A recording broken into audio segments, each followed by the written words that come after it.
Bismillah, Assalamualaikum warahmatullahi wabarakatuh. Teman-teman sekalian, di hadapan kita sudah ada dua buah hadis. Hadis yang pertama bersumber dari sahabat yang mulia, Anas ibnu Malik radhiyallahu taala anhu, diriwayatkan oleh Al-Imamul Bukhari dengan nomor 3421. Sedangkan di bawahnya adalah riwayat Al-Imam Muslim dengan nomor 2781 dengan sumber yang sama, yaitu sahabat yang mulia Anas ibnu Malik. Yang akan kita bacakan adalah riwayat Al-Imamul Bukhari dengan nomor 3421. Kana rajulun nasraniyan fa aslama wa qara al-Baqarah wa ala Imran. Bahwasannya ada seorang laki-laki yang berasal dari kalangan Nasrani, artinya agamanya dulu adalah Nasrani kemudian masuk Islam.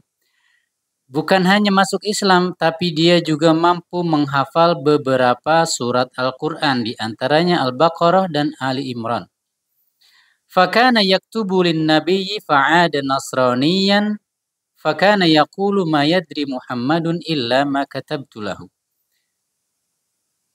Bahkan dia sempat mendapat kepercayaan dari Nabi Muhammad sallallahu alaihi wasallam untuk menulis wahyu yang diturunkan oleh Allah kepada Nabi Muhammad sallallahu alaihi wasallam. Namun tiba-tiba dia murtad, kembali ke agama semula, Nasrani. Dan saat murtad, di dalam riwayat Imam Muslim, lahiqa bi ahlil kitab. Dia kembali bersama teman-temannya dari kalangan Yahudi dan Nasrani. Farafa'uhu, lalu tentu saja orang-orang musyrikun dari kalangan Yahudi dan Nasrani mengeluh-elukan, mengangkat dirinya karena merasa, wah, ternyata orang kepercayaan Nabi Muhammad pun murtad juga, gitu ya. Kembali ke agama kita, berarti agama kita adalah benar. Sehingga dia pun makin jumawa dan berkata, ma yadri Muhammadun illa ma katabtu lahu. Sebenarnya si Muhammad itu, kata orang yang murtad ini, tidak tahu apa-apa. Dia tidak mengawasi apa yang aku tulis setelah dia membacakan wahyu yang diturunkan kepadanya kepadaku. Jadi misalnya aliman hakimah, dia tulis ghafurur rahimah atau sami'an basira dan lain sebagainya. Fa'amatahu Allahu fadafanuhu. Lalu Allah berikan hukuman spontan. Allah binasakan orang tersebut, Allah matikan dia. Lalu orang-orang ahli kitab pun memakamkan, mengubur orang tersebut dengan ajaran mereka tentunya, tata cara mereka. Fa'asbaha wa qad lafadhathul ardu. Dalam versi lafadz Bukhari, saat berada di pagi hari setelah mereka memakamkan, menguburkan temannya itu kemarin, di pagi hari ternyata jenazahnya sudah dilemparkan oleh bumi. Lafadhathu. Faqalu hadza fi'lu Muhammadin wa ashabihi lamma haraba minhum nabashu an sahibina fa'alqauhu. Lalu mereka berkeyakinan ini pasti perbuatan si Muhammad nih. Jenazah teman kita dibongkar kemudian dilemparkan keluar setelah Muhammad tahu bahwa dia kabur dan kembali murtad. Fahafaru lahu fa'a'maku fa'asbaha wa qad lafadhathul ardu. Lalu akhirnya mereka menggali lagi lubang lain dan mereka bikin lebih dalam. Lalu mereka makamkan, lalu mereka timbun dengan tanah. Namun di keesokan paginya terjadi hal yang sama. Jenazahnya sudah berada di luar kuburannya, terlempar keluar, dilepeh, dimuntahkan oleh bumi.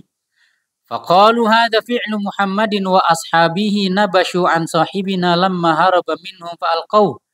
Mereka masih berkeyakinan dan berkata dengan kalimat yang sama, ini kerjaannya si Muhammad dan teman-temannya nih. Jenazah teman kita dibongkar, dilemparkan keluar kuburannya. Kemudian mereka gali lagi, hafarulahu wa a'maku, dibikin lebih dalam lagi. Mastata'u, semampu mereka. Fa'asbaha qad lafadhathul ardi. Ketiga kalinya masih saja.